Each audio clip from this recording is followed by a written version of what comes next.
इसी के साथ आगे बढ़ेंगे और आपको बता दें अगली खबर हरियाणा से, क्योंकि हरियाणा के मुख्यमंत्री मनोहर लाल के जन संवाद कार्यक्रम का सिलसिला जारी है। सीएम मनोहर लाल ने करनाल के, आपको बता दें कि पुंडरक और गांव दनियालपुर में जन संवाद किया। सीएम ने कहा कि बीजेपी ने सत्ता में आने के बाद पिछले 9 सालों में व्यवस्था को बदला है, जिसका सीधा फायदा जनता को लगातार पहुंच रहा है। आपको दिखाते हैं खास रिपोर्ट।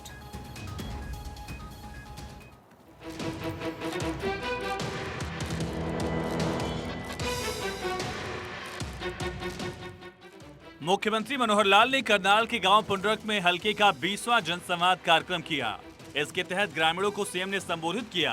मुख्यमंत्री ने कहा कि कांग्रेस सरकार ने 10 साल में जितने विकास कार्य कराए उससे 2 गुना ज्यादा बीजेपी ने 9 साल में किया। इतना ही नहीं, कांग्रेस राज में जितना पैसा खर्च होता था उससे आधे में विकास कार्य पूरे कराए गए। 2014 से पहले 100 में से 15 पैसे ही नीचे तक पहुँचते थे, लेकिन अब एक क्लिक से 100% राशि लाभार्थियों के खातों में पहुंचती है।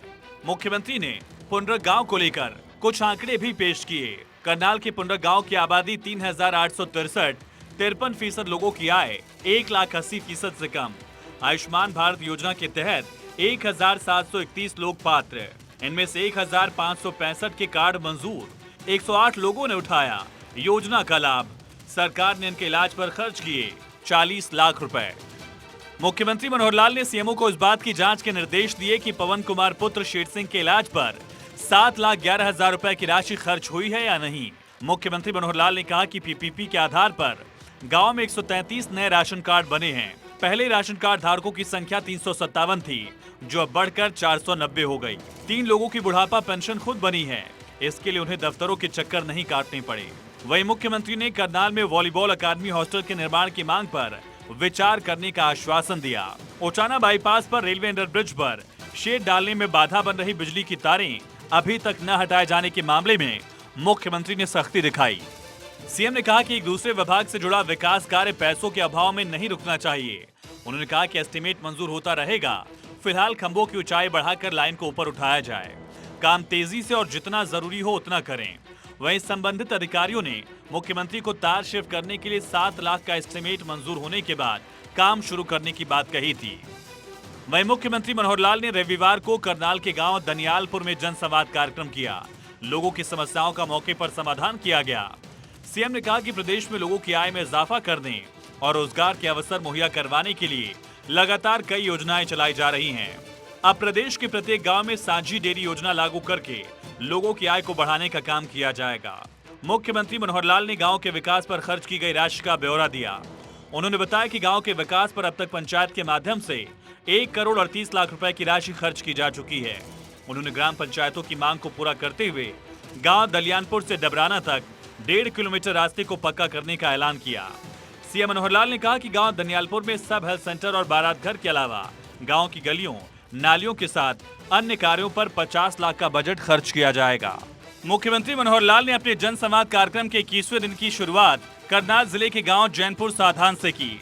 मुख्यमंत्री ने जनसंवाद कार्यक्रम करने का उद्देश्य समझाते हुए बताया कि आमने सामने मिलकर लोगों की समस्या सुनना है। उन्होंने इस मौके पर राज्य सरकार द्वारा शुरू की गई विभिन्न पहलों का जिक्र करते हुए कहा कि परिवार पहचान पत्र के माध्यम से प्रदेश के हर परिवार के सदस्य का डेटा सरकार के पास है। इसका सबसे बड़ा लाभ सरकारी योजनाओं का फायदा आमजन तक पहुंचाने में है। गांव में विकास कार्यों के लिए ग्रांट भी गांव की जनसंख्या के आधार पर जारी की जाएगी। भविष्य में विकास कार्यों के लिए गांव में प्रति व्यक्ति 2,000 रुपए ग्रांट मिलेगी। मुख्यमंत्री ने सरपंचों से गुजारिश की कि वो हर परिवार की फैमिली आईडी अवश्य बनवाएं। सबसे पहले मुख्यमंत्री ने दिव्यांग जनों को रेड क्रॉस द्वारा उपलब्ध करवाई गई ट्राईसाइकिल का वितरण किया। महिलाओं के स्वयं सहायता समूह के उत्पादों की प्रदर्शनी का अवलोकन भी किया। कार्यक्रम के दौरान एक लक्ष्मी नाम की महिला ने मुख्यमंत्री के सामने जब वृद्धावस्था पेंशन न बनने की बात कही तो सीएम ने कहा कि जिन लोगों की उम्र 60 वर्ष हो गई है और पेंशन नहीं बनी, तो ऐसे लोग मंच के पीछे पेंशन बनाने के लिए बने काउंटर पर चले जाएं और पेंशन बनवा लें। मुख्यमंत्री ने जनसंवाद में बसंत विहार गली नंबर 1 में प्रदूषण करने वाली फैक्ट्री की जांच करने, एक व्यक्ति की मुगल कनाल में बूथ का लंबित जुर्माना माफ करने का आदेश भी दिया। मुख्यमंत्री मनोहर लाल ने कहा कि सरकार ने अवैध कॉलोनीज में रजिस्ट्रियां बंद कर दी हैं। इसके अलावा 7A स्कीम में भी रजिस्ट्रियां नहीं होंगी। 556 परिवारों और 2212 जनसंख्या वाले गांव दनियालपुर में केंद्र और राज्य सरकार ने 8 सरकारी नौकरियां दी हैं। 6 लोगों को ऑटोमेटिक प्रणाली से घर बैठे पेंशन देने के साथ गांव के 30 लोगों को रोजगार स्थापित करने के लिए लोन के आवेदन भी उनके स्वीकृत किए गए। इन सभी को बैंकों के जरिए आर्थिक सहायता दी जाएगी। मुख्यमंत्री ने सुल्तान सिंह नामक व्यक्ति से आयुष्मान भारत योजना की फीडबैक ली तो इलाज की राशि में अंतर आने पर सीएमओ को जांच करने के बाद जल्द रिपोर्ट सौंपने के भी मुख्यमंत्री ने आदेश दिए हैं। Bureau report, Bharat 24।